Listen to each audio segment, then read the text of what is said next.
Once again, you are all welcome to Academic Writing and Publication. And it's so good to see all of you again. And today is our 7th session as we have started this February Skill Up program. And today we are basically going to look at some few things today. Then we'll see the way out for next section. Today, what we are going to focus on is to navigating academic peer review, because we know that in academic writing, one of the things that are very important is to go through academic peer review. And today we'll be looking at how we can negotiate or navigate through this process. Yes, navigate through this process. But last week too, we look at how we can who can just say something about what we learned last week before I want to review that first before we move into this. Who can share with us what we have learned last week? Just a brief thing with us, what we went through last week, Friday, or last session. Anyone? Okay, last week we learned about choosing the right journal for your topic, how to contact the reviewers and all of that. It was basically about choosing the right journal. Okay. That was good. Yes. Dr. Rebecca, thank you so much for reminding us of that. Yes, we looked at the best journal to choose to submit your research article to, or any write-up you have to submit to. So we basically we went through all those processes, and we also look at how to contact some of the reviewers and get conferences with the people you have as well. We look at all those ones as well. Okay, so today we are going to look at how to navigate through the peer review, because it is one of the things that when you like it or you don't like it, your people will go through. But so you must understand this and you prepare for it. We are going to look at that, how to navigate through the process. But in that, we have 3 things we will look at. First, we want to understand the peer, the reviewers' perspective. Who are they? Why do they have to be there? And what is the psychology behind having a peer review? We'll be looking at that today. Then the second thing, we'll also be looking at how to respond professionally to reviewers' comments. When they give you comment to do something, how you can respond to it professionally, not just based on emotion, because some of these things, sometimes it comes with emotions where your emotions will be triggered and stuff. So we'll be basically looking at how you can be able to craft your work or make your submission very well to be able to suit them and get your paper accepted. Then the last thing we'll be looking at to deal with rejection. And the last time, Dr. Mauli said something so wonderfully. And today, when I've been preparing for this class, it keeps coming into my mind. He said long suffering, rejection is the fruit of long suffering in academic writing. Yes. And that one got me so hardly. Is the fruit of long suffering in academic writing. So it is part of the process. And today, we just want to understand that concept that these are part of the processes. Whether we like it or not, they will come after us, and we must prepare ourselves. And how do we handle them? So today we will go about it and see how best we can handle all this stuff when we are into it. Okay. So the first thing I want to talk about is understanding the reviewer's perspective. Who are they? So basically, reviewers are just people who are volunteer. They don't pay them for what they do. They just volunteer their time, everything to evaluate your manuscript or your academic writing. So they just volunteer themselves to say, okay, because I have knowledge in this field, or I am expert in this field, I'll give myself out to you that anyone who bring a paper to us, let me have a view of it and be able to assess it, evaluate it, to see if this one worth of publishing. Then you will go to. So basically, that is how they are. They are professors, they are senior researchers, they are experts in the field who are ready to scratch tin with what their own research. So they look at what you are doing to see, this thing, does it bring any credibility, or does it contribute to our community?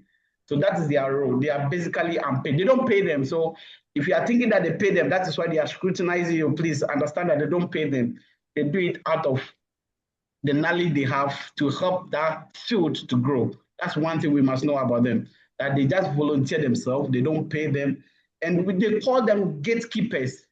Yes, reviewers are gatekeepers. They are making sure that they don't just accept anything into their community or anything into the, yes, they are making sure that everything that comes into the community or being posted from their end into the community is a very good one. Like the way you protect everything that comes into your pocket, that you don't want to have any fake thing among yourself. Yes, the same way the reviewers are also there as gatekeepers to the journals, so that every paper that the journal will publish out there will be of a good one and not the bad one. Checking the validity, the quality of the paper, the originality of the paper, and also protecting our scientific record, making sure that we don't mislead people in the world. That is basically their work. So that is their role. They keep the gate. They make sure that they do the right thing. Anyone who is bringing any writing into the journal or into the community, it goes through the right process. Make sure it doesn't mislead people. It doesn't infringe on other people's rights, or it doesn't bring any confusion into the community. So they keep the gate. They are the gatekeepers. So keep this in mind. They are the gatekeepers for what? Scientific what? Integrity. They make sure that they keep the integrity of the field. So some of these people are expert level. They are well-established researchers in that field. They have the knowledge. They have the knowledge. They have the knowledge. Their service is just to help the community grow in that field or in that community. So understand this. I put this up here. Understanding that reviewers are volunteers with limited times help explain why feedbacks may sometimes seem brief or direct. Their goals is efficiency and identifying issue, not providing extensive coaching. Yes, this is very important because sometimes the reviewers, there are a lot of things they do because they are also researchers and they are professors. They do other stuff. So they have limited time. So their aim or their goal is that they will look at your work, find the fault in them, and just give you a simple note. They will not explain into details to you to tell, okay, Professor A, your work has this, so you must go this way to do it. No, they'll just tell you the point straightforward, direct, because they won't have the time to do that. They will not be able to coach you to go about it. So you must understand it. Sometimes when we receive the comment, like, how will I do this? This comment is too straight, it's too direct, you don't understand it. Yes, you must understand that they have limited time and they are also researchers, they are senior researchers. So their goal is to give you, identify the issues, just point it out to you, not to go and provide coaching for you. Don't be expecting that they will coach you when they find problem with your paper and they have to coach you to go about it. No, it is not like that. You must get that into yourself before you go. Okay, now let's look at it. What mindset did they use to review our papers? One, they are gatekeepers in a sense that they are there to detect problems. They are there to detect what problems that we will not mislead the people out there. So a reviewer is a problem detector. Yes, just take it like the quality assurance check people. He will check your work to see. So his aim or anything when you bring your paper, yes, he knows you have a good contribution you want to give, but he's not concerned about that. Some of us will wait that they will tell us, oh, your paper is very good, you need to be accepted. No, they go beyond that to look at the problem in the paper so that when the paper is being published, it will not bring disgrace to the journal as a whole or a community as a whole, and your credibility will not be at stake. So you must understand is that they are what? Problem detectors. They are oriented for that. So they will look at your flaws in your methodology, your experimental design. They will just look at it and see if there's a problem there. So they are not in to look at what good you have done there. No, they are looking at flaws in your way to alert you on that and do it to perfection or do it better. So that when you go out there, it will serve for a good purpose for the community. Two, they don't what? They also look at for what? Claims that lack what? Evidence or are not supported. When you bring your work, one of the things they'll be looking at for is not what the knowledge, the skill, the effort you have put in to bring something good. No, they are looking at claims that you have put in your work that are not what? Based on what? Evidence or which are lacking evidence. And also who does not contribute to the society or the novelty of the paper. That is the things they'll be looking out for. And statistical error where you misinterpret the data, the missing citation and context and everything. Those are some of the critical mindset that we use to look at your paper. When your paper is given to a reviewer, these are some of the things we'll be looking out for. So before you send your paper, use to put your shoe in this aspect. Review your paper as a reviewer first. The last class I think 2 weeks ago or 2 class back, we talked about that. When your paper is ready, give it to other people to review before you finally submit. This will also give you a clear view on such issues or such things before you get there. And also they have what they are also doing this to protect your reputation. Let's get this into ourselves. All these things they do is not to harm you or to make you emotionally imbalanced, but they are doing all these things so that your reputation will be kept well. They are protecting your reputation. Because when the people go out there, it is being published and it has good impact on the people, it is flawless and it doesn't have any mistakes in them, it will have a good impact. And that impact will not go to the reviewer. Their names will not be found anywhere. They will not even know who have reviewed the paper. Some of the journals don't even show them. So all the credit will be given to you, but they are the people who help you or assist you to identify those flaws in your work. So they help to protect your reputation and they help to strengthen your work, to improve better on your work. You must understand this with them. It's not about just to say, okay, it's making me, I've done all this thing, the struggle I've gone through 6 months, 8 months to do all this, and now just one reviewer is, no, they are just trying to make your work better for you. That is what they are doing. They are trying to keep your reputation and improve upon your impact you are going to make with that your research article you have. Okay. If you are there with me, please, I want to be sure you are there with me. If you are there, just send your favorite emoji in the chat box so that I'll know that we are following together. We are following together. Because right now I'm feeling like I'm just talking to myself now, which I don't want to do. Okay. Yes, we are together now. We are together. That's good. Okay, now we know who the reviewer is. We know what their aim is. We know what they do. We know that everything they do out of there is just for our own benefit. Now let's look at how we can respond to them when they send us a comment. One of the things we say is that don't take it personal when they criticize you. Yes, don't take it personal.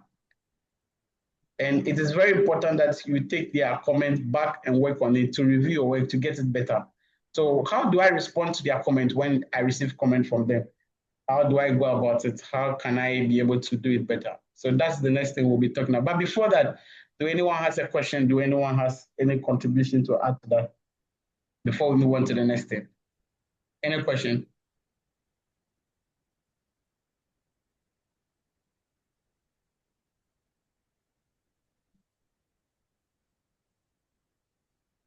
Any question? Okay, no question. Okay, now responding professionally. How to respond to them professionally?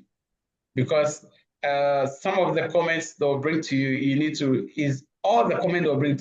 respond professionally because it's not about emotion. Sometimes you may be frustrated to say, this thing is right, this thing is, but how do you have to respond to them?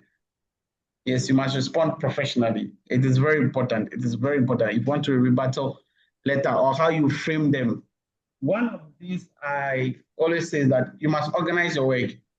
When you are responding back to them, organize them. Don't just write anyhow.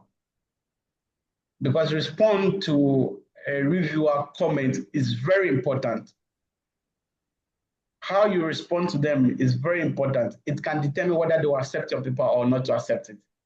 Even if you are not able to meet what they are expecting you to do, but the way you respond to them in a respectful manner, in a professional way, in a gracious way, they will be able to say, okay, now I think this person is willing to accept or have the correction done, but probably they don't have the strength to do it. So they can accept it in that way, or the editor can even push for you that this paper needs to be accepted because this person is willing to learn, is in the field, because you have responded professionally. So organize your work.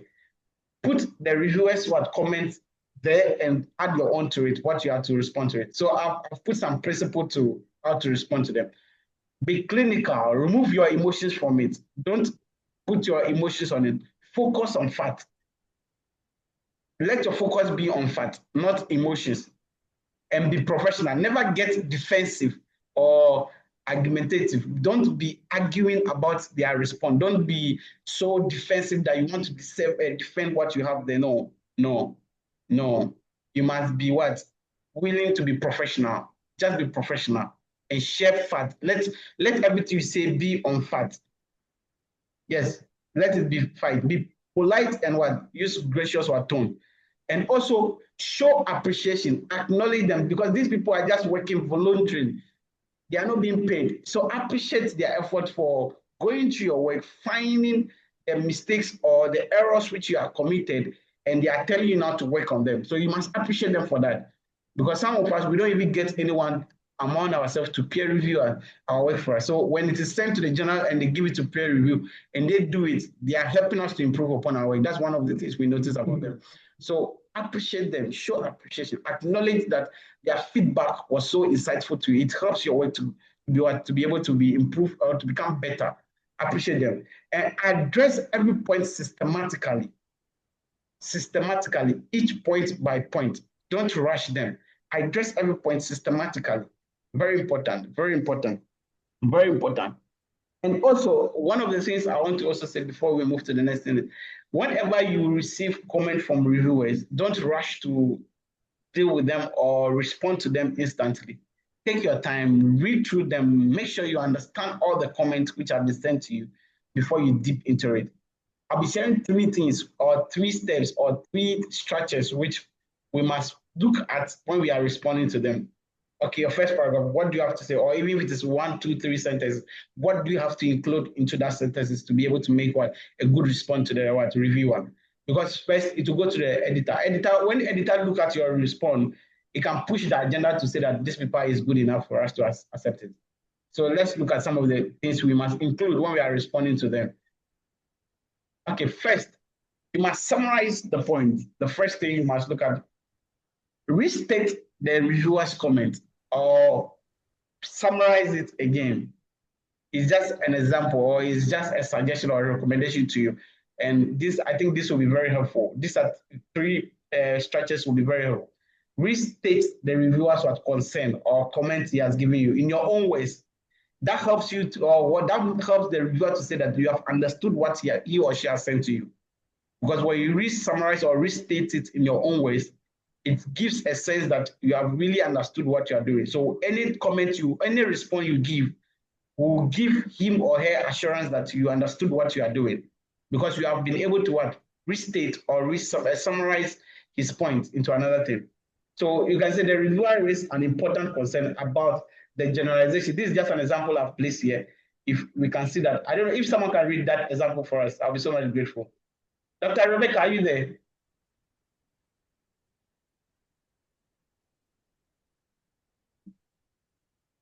Dr. Rebecca? Ricardo. She's gone.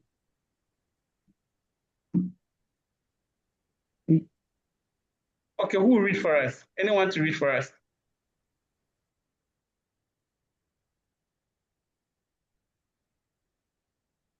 Oh, is someone Okay. okay? Hello. Yeah, I can The hear you. reviewer. So the reviewer raises an important concern about the generalizability of our findings to non-Western populations. Yes, so this something like this, or this restating.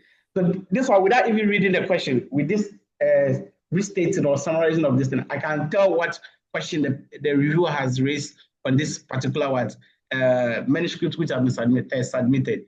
So you restate it or re-summarize it.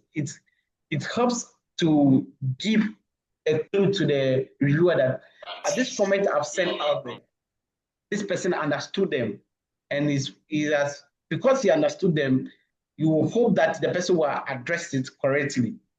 But if you don't restate it, you can leave it. Some people don't restate. You can go for a straight. But our advice is that you restate it to give an upper hand on that, because if the person is reading, these are some of the first sentence or 2 sentences you will be reading first to know if you understood what he or she has sent to you to do. Then the next thing you must consider when you are working on your response is that you explain what action have been taken. Explain to them. Explain that this is what you have done, or you have been able to change the A to P. Let them understand that this is what you have done. So that is the next thing. After summarizing or restating what the reviewer have sent you, now you state the action which have been stated. You explain your action, how you went about to answer or what concern the reviewer raised. How have you been able to address it? You state, you explain it to them. In that will be your next thing to look at. After restating the concern or the comment, the next thing you have to do is to what? Explain your action which have been taken. Explain to the reviewer. Yes, explain. Be specific about the change. Be specific. And maintain, if you are changing if you are making any changes, explain why you are making the changes. Be specific with the changes which you have made. And if you are maintaining your own position to say, okay, this, I feel this is the right way, or with based on this fact or that, be specific. Don't go around beating around the bush. Just be specific with it. Be specific. And thirdly, the last thing you should do is that you show in your response where that action has taken place in the manuscript. You show where it is taken. So that when the reviewer or the editor read your comment or your response, you can easily find where you have fixed that specific one in the work. So sometimes they'll ask you to highlight the work, the changes you have made in the original manuscript. And some they'll ask you to submit both the clean version where there's no highlights, then the other one which you have highlighted where you have done the work. So it's very important. So you identify or you set the exact place. So if someone can read the example under that one, specific location, I'll be so much grateful. Anyone to read for us? Dr. Anita, I think you can still read for us.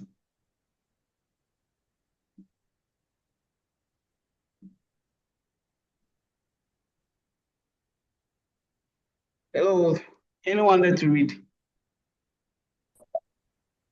Yes, okay, yes, you can go ahead. Any page. See, okay. Please go ahead. Okay, so it says, see page 12, line 145 to 162 in the limitations and future directions section. Yes, perfect. The last time Professor Bruce shows us to number our lines in Word. Yeah, those who attend that class, I think this will be good for you, because some of the manuscripts, when you submit it with that line and numbers, they come back with you inputting numbers into it, numbering the line by line. So you must be specific with the location where you fix it, so that when the person just read your work and go straight to the manuscript, you can easily locate where it is. So this one, he said in page 12, line 145 to 162. So it is within that time. And he has stated the section which it can be found as well, which is what the limitation and what the future direction. So these three things come together to form your response to the reviewer. These three things comes form your response to the reviewer. Now let's look at when you are not going to agree or accept what the reviewer have sent, because it's not all the comments or the concern that the reviewer saying that it may be what you must address them. It's not all of them. It's not all of them. I'm sorry, I think I went back. It's not all of them. It's not all of them. Sometimes they may ask you to change some experiments, which may not be impossible at your end. So you must be able to respond to them with a strategic way, not just saying, you just decline, that's all. No, you must have a way of doing it so that it will be, keep in mind, we said it must be professional. We are keeping it professional. Don't be overwhelmed with your emotions to say, okay, they said this your experiment must go, we must advance it to do this, and because you know you cannot do it, you just write straight for it. This is not impossible. This is impossible for me to do. No, that when you do that, you are ruling your credibility, because you don't know the next journal you will submit to probably the reviewer you have seen here may be another reviewer in another journal which you are trying to submit to. And who knows, maybe you will be the same person that will call to review your paper. They'll be like, this person, I've seen this paper somewhere already. So please be conscious of this and know how. They are not there to scare you, but they are there to make your work to be better. So you must understand that they are helping you to improve upon your work so that when it is published out there, it will have a good impact. And when the impacts are happening, it will not go to them, it will come to you. You are the one who will benefit from it. So these are some of the things they can ask you, yes, which are not which you cannot do anything about it. Some of them are the impossible experiment. Yes, they can tell you to do some experiment, which maybe with time and ethical constraint, you cannot do them. You must be able to tell them that based on this, you cannot be able to do them. And some of them do, they can make you go beyond your scope. Your research is focusing on a specific scope, but because they feel like it can go beyond another scope, or they are looking at reading in a different lens altogether, they will suggest that you go. When you see that it's going out of your scope, you must respond to them to tell them that you cannot do this, or you must request based on what? The focus of your paper. You must be specific and you must be gracious in responding. And sometimes the literature support. Yes, some of them will ask you to, this happens so many times too. Some of the reviewers will ask you to insert some references which they don't even have anything to do with them, because they just want maybe one way or the other, they are the authors of those people and they want them to have impact. And when they notice your work is good enough, they would like you to insert them into your work. Sometimes it's good to do that. It will easily give you the chance for your paper to be accepted, but you must also consider to see if this paper I'm citing into this, it's aligned with your work or not. So you must consider all those things. And scientific disagreement, you must be genuine in interpret your work. Don't say because the reviewer says I should interpret it this way, you go that way. Does it really align with what you are doing? Does it really agree with the scientific method you are using? So all these things must be considered. So if they suggest such comment or consent for you, which you know how to decline, you want to decline them, you must go in a respectful way. So I'll show you how to do that, which I think it has stated and we all can see from the screen. Yes, the first one is acknowledge the validity of what? The suggestion. Yes, we must acknowledge that it is valid that you have stated this, but I don't think, or given the support, or based on this, I cannot be able to do it, or it's not being able to achieve in this specific scope, probably in another one. Explain why it is outside the study scope. So you must also explain why it is outside. Yes, after all that, you must explain, acknowledging that the suggestion is valid, you must also what? Acknowledge that it is outside. Then also literature support your approach. If your approach, they think your approach has to use different way around to be able to do it, then you must also be prepared to cite literatures which have would validate your approach which you are using. Very important. And offer alternative if possible. You can also say, okay, this has been done, or you feel this can be done in this way, which you think you can be able to do, especially in the experimental base. Sometimes they can ask you to do some experiment which you don't have the capacity to do them. But you can also do it in another way to achieve the same result. You can suggest that to the reviewer to say, this, you feel this can be done also as well. And when they agree, you go ahead to do it. And that will help you so much. Yes, any questions so far or any contribution? Then we'll move on to how to deal with what? Rejection. Any question? Any contribution?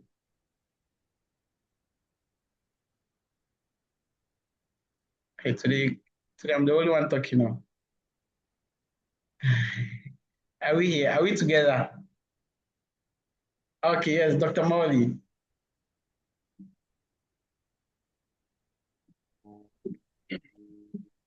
Yeah, thank you so much. Yeah, mine is more of a contribution than a question. Yeah, I think you have said it all. Yeah, usually, sometimes when paper comes to you for a review, depending upon the journal, you are given 14 days from the time you accept to review. So just imagine you have a 36-page manuscript to evaluate within 2 weeks, about which you have to send your comment, and some to 30 days. And yes, though you can ask for an extension, but nowadays because of AI and stuff like that, when they come, they give you a specific time frame. If you want to ask for an extension, maybe a 1 week extension, after that extension, they may not be willing to give you additional extension to actually evaluate the work. So you can just imagine the mindset, like what you've just said, the mindset within which I have to work. Meanwhile, I have other things to do. So looking at that, so if the paper is not well structured, like how Prof. Bruce told us the other time, it's not well structured. It's one of the things that it's not appetizing to even go. But so we assume that the paper is well structured. So I have reviewed. So I reviewed and I have some comments.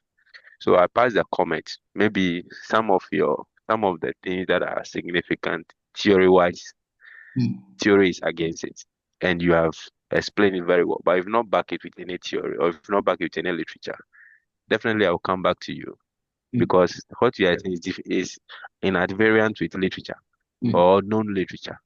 So once you have to support it. But when I pass a comment, maybe there is a particular work. Okay, we are recording, so I'll put it in general term. There's a particular that came. I realized that all the variables are significant, clearly telling me that the person is doing what we call p hacking. So so we passed the comment. We passed the comment, and the person was so emotional upon the reply. The first was so emotional. So from on that score, I didn't even bother to go through what the person said because some of the comments the person passed was against you, the reviewers, like trying to question some of the thing. And so when you are responding, just put at the back of your mind that the person you are responding is also a human being. So you have to, in one way or the other, be polite at it. Because in any case, you stated it clear. Nobody is being paid for review or anything. The person just helping you improve your work, contribute better to the society. So you remove emotion out of it and you reply. Usually, usually reviewer one is always nice, but the reviewer two, no. Those of you who have received those, the reviewer one is always, but the reviewer two, that reviewer two is always, you read reviewer one nice, reviewer two, reviewer three, depend upon the journal. We have 7 reviewers, depend upon the journal. We have 5 and we have 3. So when it's three, the reviewer two is always giving you a comment that have to make you sit down for some time. But even that, you have to be polite at it. And always, even you do not have to agree to everything he said, but in your rebuttal, he said, you must be polite, acknowledged. Oh, this is his word. But however, I think when addressing this will be out of the scope of the study. So we acknowledge the succinct points you've made. However, upon an hindsight or based on this particular literature, maybe Ray 2025 gave me 45 me to go along this tangent. Succinct. No everyone knows everything. No, but you see, within the context, when you read the paper, the person is reviewing, the person has a lot of expertise or has published a lot in that particular area. It is upon which they send that paper for the person to review to help you improve upon it and be most often to now because of AI, garbage in, garbage out. You analyze the thing statistically, what you are getting does not order well because you copy and give it to ChatGPT to describe or discuss it for you. Also brought it like that. And now most of the reviewers' comment we receive, most of the responses we receive from the authors, they just give your comment to AI, and the AI gave you the response to them. They copy the same thing, and they brought it back to you. Forgetting that the AI you are using, the person who is also reviewing also may have a knowledge about that particular AI, and also going to look at it. And even when the AI help you modify, please modify it, humanize it. You see, write it in a context that clearly shows that you have made a significant contribution. But most often than not, what we receive now is AI response to reviewers' comment. The person copy like that and send it back to you. You read it and say, oh no, this one So, so most of the rejections is some of those things, the way you respond. And when you're responding to give us the specific or give the specific reference to where you have. So this is a reviewer comment, your response. Then you specify the where you made the changes. Sometimes on paper, depending upon the kind of journal, you may highlight those places or you may put it in a different color or maybe the font size or whatever. And it clearly shows that because you don't expect the reviewer to go back and read everything again. He has read everything, that's why I pass the comment. So you just go to the specific comment, look at how you address it. Then you just move on. And sometimes reviewer too usually come back again. No, haven't read this, I'm not convinced. I think you can do this and that. That is what actually get most of the authors very frustrated. The person come back again. No, I'm not convinced at this. Yes, still be polite. Reply. He will definitely at the point have to depend upon how you respond. You may soften the person's heart or you may even harden. If you want to prove to me that you know, I will also want to let you know that maybe what you know, maybe I'm just a step ahead of what you have known. Whatever you know, somebody is ahead. So don't prove to this. Yes, it's good to defend it, but defend it in a polite manner. Yeah. And and when you do it in that way, definitely the good comment will come and the person will say, okay. Because every response you send to editor, there is something called confidential response. What comes to you is what the author wants to come to you, but the confidential response goes to the editor. So having evaluated this, I think, okay, if the person has done A, B, C, D, accept. If the person has done A, B, C, D, don't accept. If the person do not or reject. You see, there are three confidential comments you give to an editor, aside whatever you send to an author. So based on that, the author already know. Maybe I say the author or the name editor. The editor already know the concern or the overall statement of the reviewer already. So sometimes the editor come back to the reviewer and say, oh, I think this thing, considering this and this and this, that one is behind the scene. But if you come back like that, sometimes the editor will not even forward back to the reviewer. It definitely has to. You have to reply with that, oh no, based on this, we are rejecting the paper. So just take what that John Ray has said in a good conscience and always try to be polite. That no matter how the comment is, no, as I gave you the background, it's within a limited time. And the person, what you have done 4 years or whatever, the person uses 14 days or 30 days, depending upon the journal, to assess and send you a comment.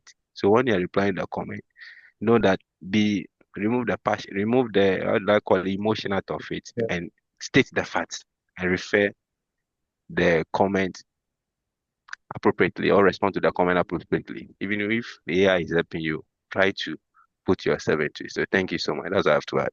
Okay, thank you so much, Doc, for that wonderful contribution. Yes, let's take our emotions out of it. It's very important. Very important. Yes. Okay, now we want to, I think all have been said already. Now we want to talk about dealing with rejection. Yes, I will say that again over and over again because it sounds so good to me. Rejection is the fruit of academic writing in long suffering. Yes, it's the fruit of academic writing in long suffering. I don't know how you understand that, but this is true. It's one of the fruits. It is part of the journey. Whether you like it or not, it's part of the journey. And we must understand it and understand the types of rejection which are there. Yes, when we understand it, it will help us to be able to know how to relate and how to go about it. So the first one is the desk rejection. The desk rejection. So most of the journals, when you look at them, they give you to say first time decision, maybe 2 days, sometimes 1 day, some people take 7 days. So that one in the desk rejection, they will look at it to say, okay, if this one falls in scope. So most of the time, the desk rejection is easily to be prevented. It is easily to be prevented because if you look at the scope of the journal and you are able to follow their formatting action or formatting way, then it is easily to reject this one because the desk rejection always comes when they look at the scope issue and the general best fit. Does this your work really fit our own?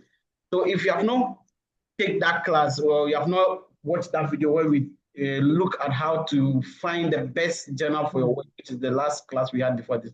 Please go back and look at that because it will help you to be able to avoid the desk rejection. It will help you to avoid the desk rejection. So you must always look out for that because that one easily comes so quick.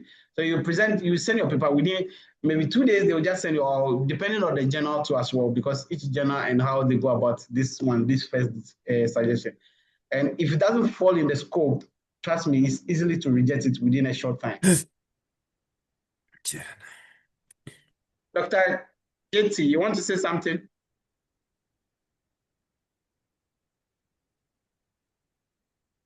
Okay, let's continue.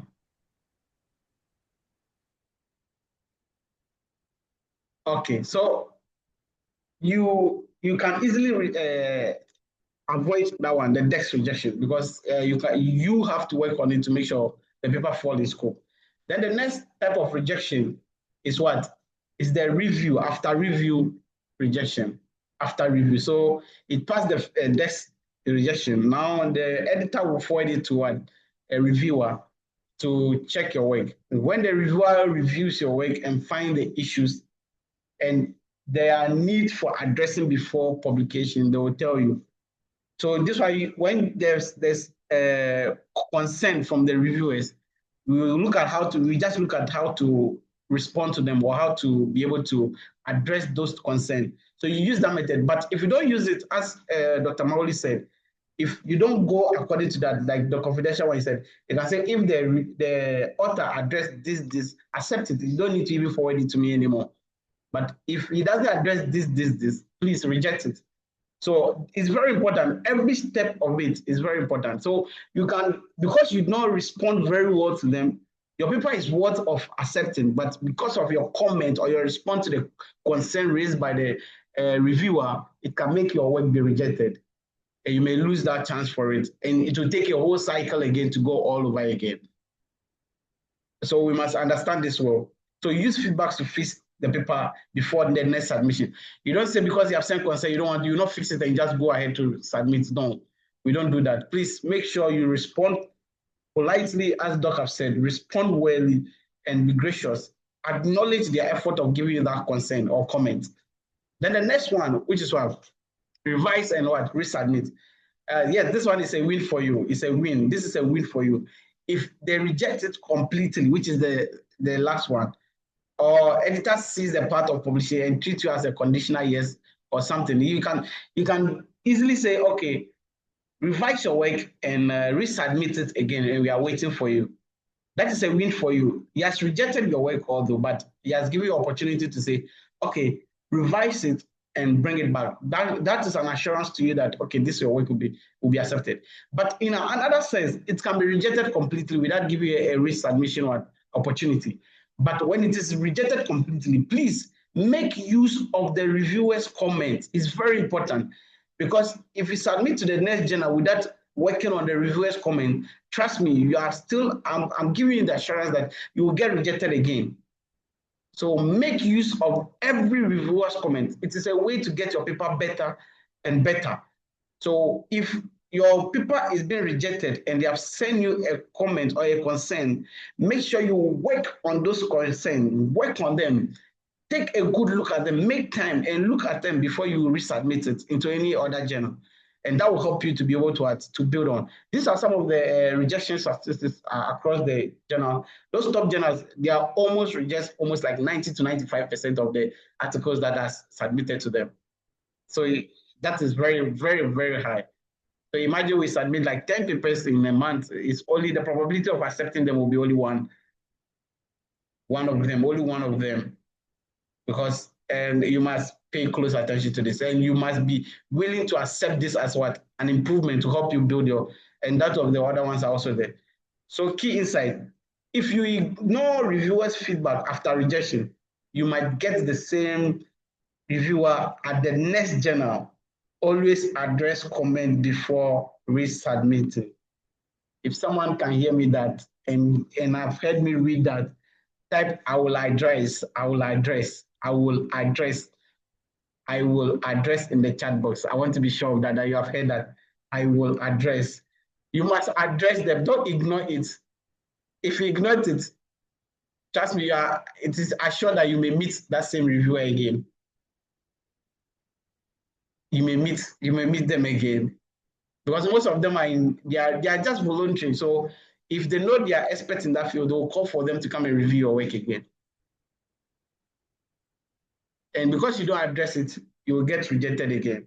So please, when you get a comment from reviewers or concern from them, make sure you address them before you resubmit. Even though it is rejected completely from that journal, address them, work on them before you resubmit. Work on them, work on them. Okay, then the next thing is manage your emotions, emotional response. Don't be angry, don't be frustrated. Yes, it's part of it. You can be frustrated, you can cry. Yes, it's okay to cry. You can go out and cry for a day and sleep, eat good food and sleep. When you wake up, you have the strength and you continue. Yes, it's part of it. It's part of it. Yeah, you can be angry, you can be frustrated, you can be like, you are too, why only you? Yes, it's part of it. Cry, eat good food when you wake up, eat good food.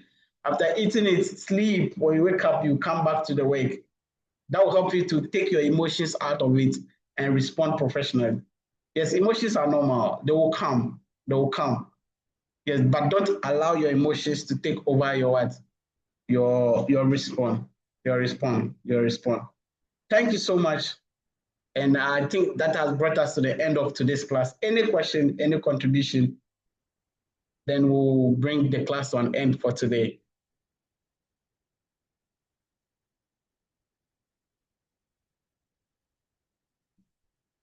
Any question? Yes, eat good food and sleep. It's very important.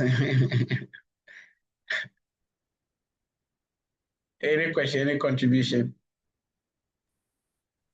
Please, I have a question. Okay, feel free.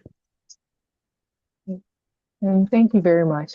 Please, I would like to know if there are instances where papers are rejected without comments.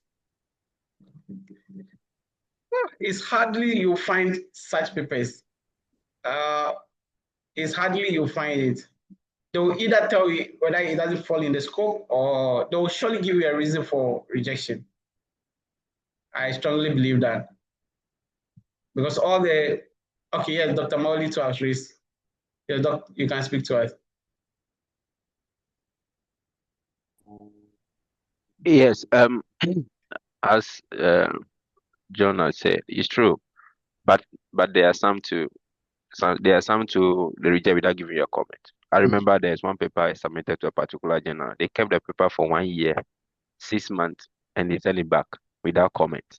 Wow. So yeah, there are some papers they will send it back without comment. So there are some too, but mostly majority come with comment, but some they don't come at all with comment. So thank you. Thank you. Thank you. Question: what is the minimum qualification of a reviewer? You want to be a reviewer? It depends on every journal and their qualification. So that one I can't best tell. So you can check. Okay, yes, Doc. Dr. Mauli speak Yeah, first, basically. and then Dr. Okay. D also come. Yeah, basically there are no, but you must be somebody who publish and known in a particular area. Your publication must also be out there, and people must your work must be making an impact also. And maybe there's some journal, once you publish with them, they look at the quality of your work. They'll send you a message. They'll send you an email requesting that, okay, will you be available to help actually review papers from their journal? So that is how it is. Okay. Okay, thank you so much, Doc. Yeah, Dr. DA, you can speak to us. Thank you very much, Doc, for insightful presentation. And Dr. Mauli, we are grateful to learn from you. Please, yes, the comments, as Dr. Mauli rightly mentioned, one paper of mine was rejected, and then the reason given was that they are unable to get reviewers for it. So in order not to keep it long, they returned it, and I gratefully appreciated that. So like he said, sometimes you get reasons, sometimes they will just tell you sorry, they are unable to proceed with it. So you move on. Now, a quick contribution, then I ask my last question. I reviewed some papers about 4 or so mid last year, all of which has been published. One response that the author gave in response to the concerns raised, honestly, one of the work was a work I've done some years back. I mean, similar. So I really had mastery over it and I critique the work very well, very, very well. And I even gave some link to a publication that he could, I didn't say mine, I said a publication that could help him. When I got a revised response, I was really in love with it. His posture, the comments, I was just enjoying myself because, as you mentioned, this thing we are not being paid. So it's just a huge sacrifice you are making. He addressed every issue raised, said that we really appreciate your time. In fact, your deep critique to this paper would embolden this research and make it sound great in the scientific community. I was like, this guy will kill me. Oh. It's like, so I was really boosted up and had no reason than to recommend acceptance of the paper. So our responses are very, very key because it's really an unpaid job. Now, my question actually is, how do editors, I'm not an editor, how do editors get reviewers' information? Because you open your email and review requests here, there, here, there. Meanwhile, you've also not given your particulars to anybody. So how do editors get reviewers' information? That is one. Now, my major question is that if a paper is rejected, is it advisable to resubmit in that same journal? I mean, a journal under that same journal, or you have to move to a different journal. What I mean is, my paper was rejected, and then they recommended that I should submit to another journal, which fall within that same model journal. Yeah, good. That publication hub. So is it advisable, or you have to maybe shift focus to a new publisher? Thank you. Okay, thank you so much, Doc, for your contribution and your question as well. The first question, if I got you well, I think I missed the question, but can you come? How editors get reviewers, emails, and others? Yes. One of the things they do is that when you publish your paper, the corresponding author, Dr. Mauli will come in, and Dr. Mensah Ayisi will also come in. But let's try to answer this question and some of the questions in the chat box, then we'll move on. So some of the reviewers, when you publish your paper, the corresponding author information is always there. So when you are a corresponding author, trust me, they can easily find your information out there, especially your email, because most of them request that you add your email. So when they just click on that corresponding author, your details will pop up to them and they will find out that, okay, since you publish this paper and it's making an impact there, then that means you have a deeper knowledge on it and they can easily reach out to you on that. That's one of the ways.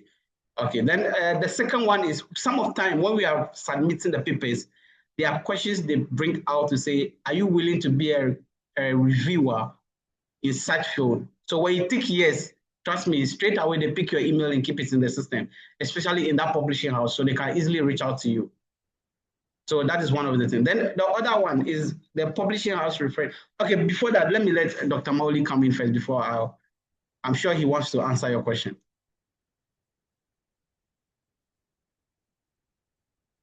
Yes, I think you have answered him succinctly. Doc, yeah, that is a very nice. Yes, see, review the editors get your details from a pool of journals. You know, you have an ORCID account, right? ORCID account. Yeah. Once you have that account, your informations are all loaded in the journal system.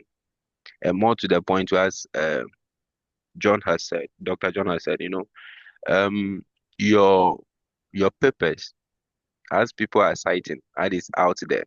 Okay, your corresponding actor.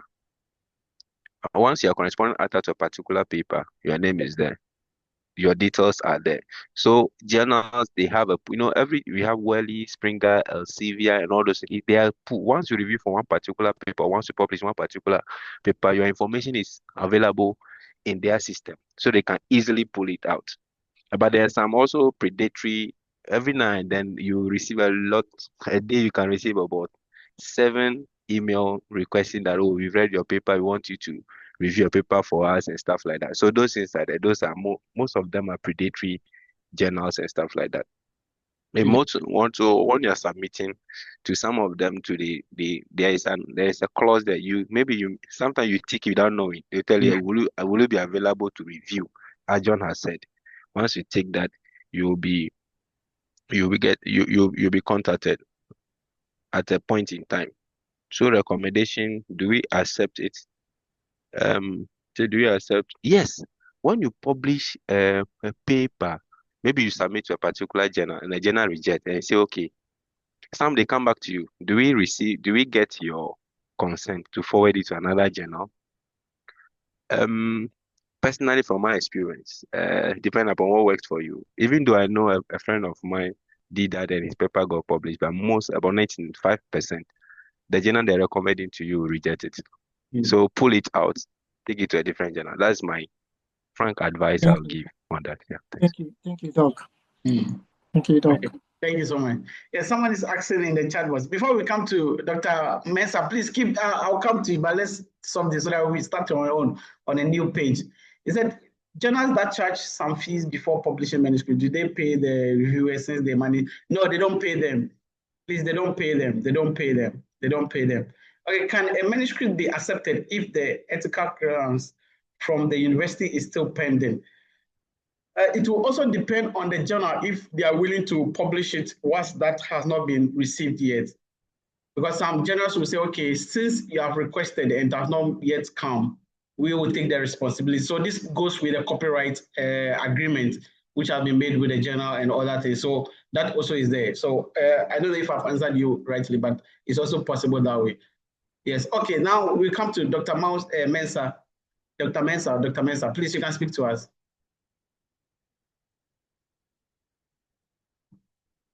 Okay, thank you very much. Concerning the journals who take money before they allow you to publish any letter or something, I heard something recently from someone who said that journals who ask for money before allowing you to publish your paper are scammers, or they are not legit journals.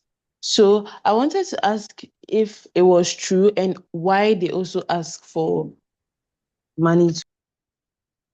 Okay, thank you so much. I hope you were you in our class the last time?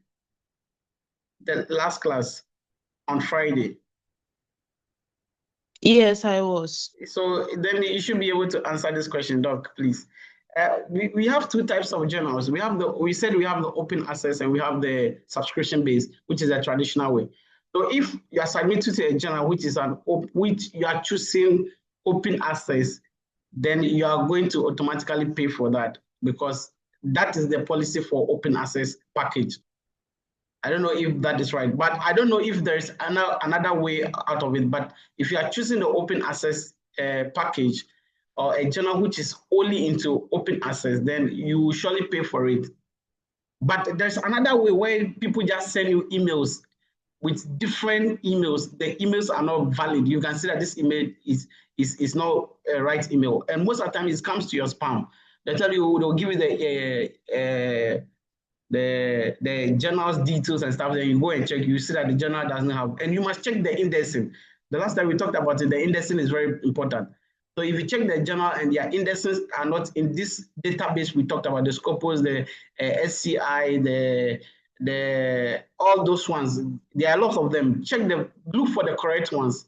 If this journal don't have such indexing in those places, please be conscious of those journals. Thank you. Dr. Mauli, yes, you can speak.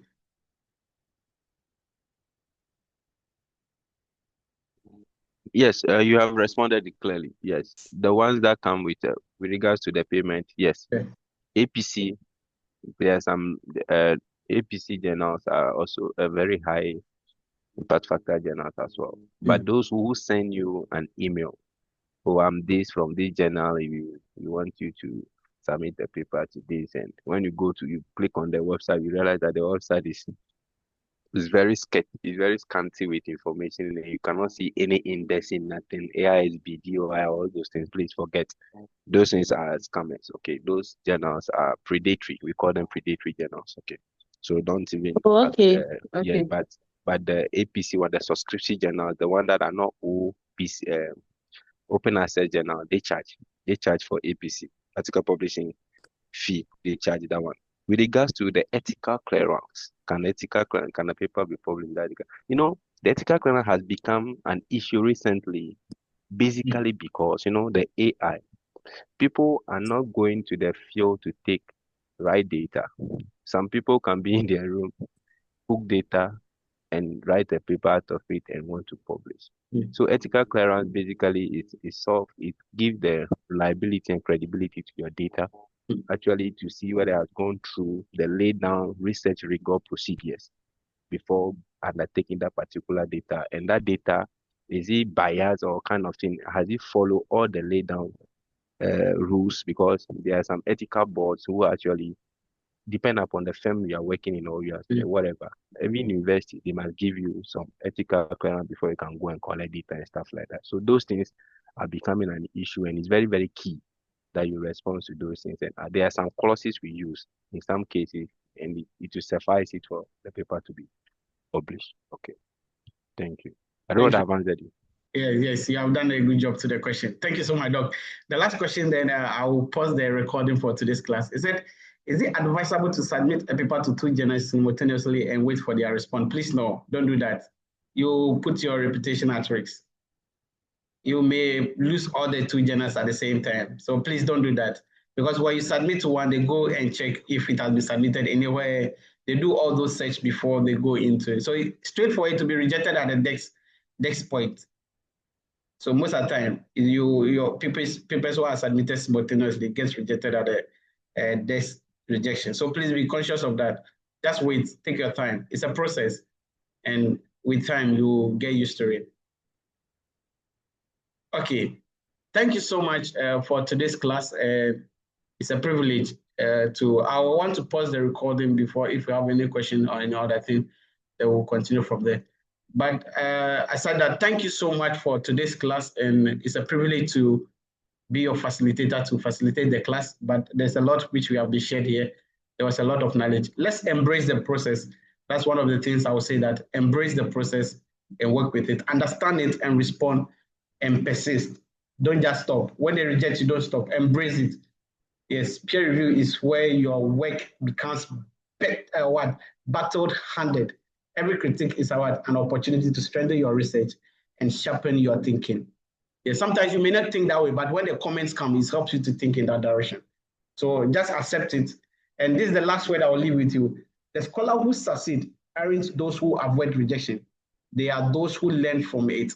So be a scholar who succeed and learn from your rejection, not those who what. It's not those who avoid the rejection that succeed, no. And they are the ones that learn from it that succeed. So be blessed and have a wonderful afternoon. But before that, let me stop.